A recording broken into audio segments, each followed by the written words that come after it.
Ito yung si Edniel ba? Naniniwala ka ba si Edniel aamoy ng bigas yan? Tingnan nga natin. Masaya lang kaya ang baka Sige nga. baka May allergy. May allergy. Baka may allergy sa bigas yan tulad ni Val.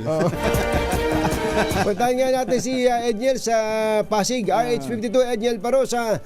Come in, Edniel! Anthony at Jerry, nanindigan dito yung mga rice retailer sa Pasig Mega Market na hindi pa talaga kayang ibaba sa 40 pesos per kilo ang kanilang mga ibinibentang bigas. Sagad na umano ang 43 pesos na well-milled rice sa pamilihan, pero maging itong 43 pesos per kilo, hindi lahat ay may ganitong mga itinitinda. Dahilan ng mga negosyante, wala silang makunan ng mura, pero dekalidad namang maaring ipako sa 40, kaya marami sa kanila ay 45 pesos pa rin ang pinakamura.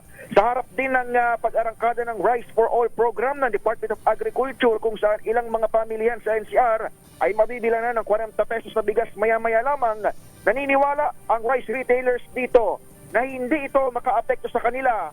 Maliban na lamang kung dito mismo sa Pasig Mega Market ay may isang pwesto man lamang, kahit isa lang, na magtinda rin ng 40 pesos, lahat daw sila ay tiyak na magsusunuran. Pakinggan natin ang kanilang mga paliwanag. Ano po yan? Sige, paano po namin ibibenta yan? So, Imported. So, is broken. Paano ibibenta yan? Broken. So kung sa kwenta ulit kanina, 38, wala pang expenses Wala pa doon. po. Sa rice mill po, walang ganong presyo eh. Walang binibigay sa amin na ganong presyo, wala kaming makuha eh.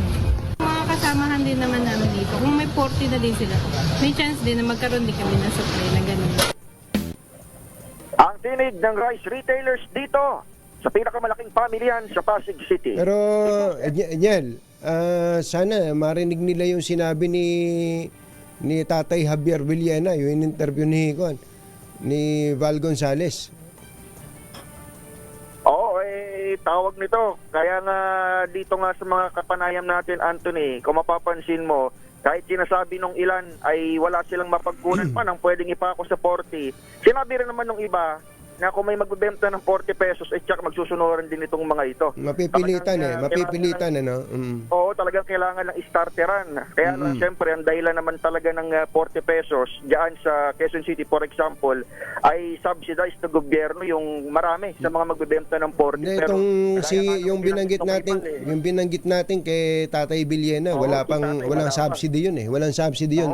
Nakahanap siya ng supplier na mas mababa, tapos hindi rin niya papatungan ng matindi. May kita pero konti. Parang gano'n ang sinasabi niya.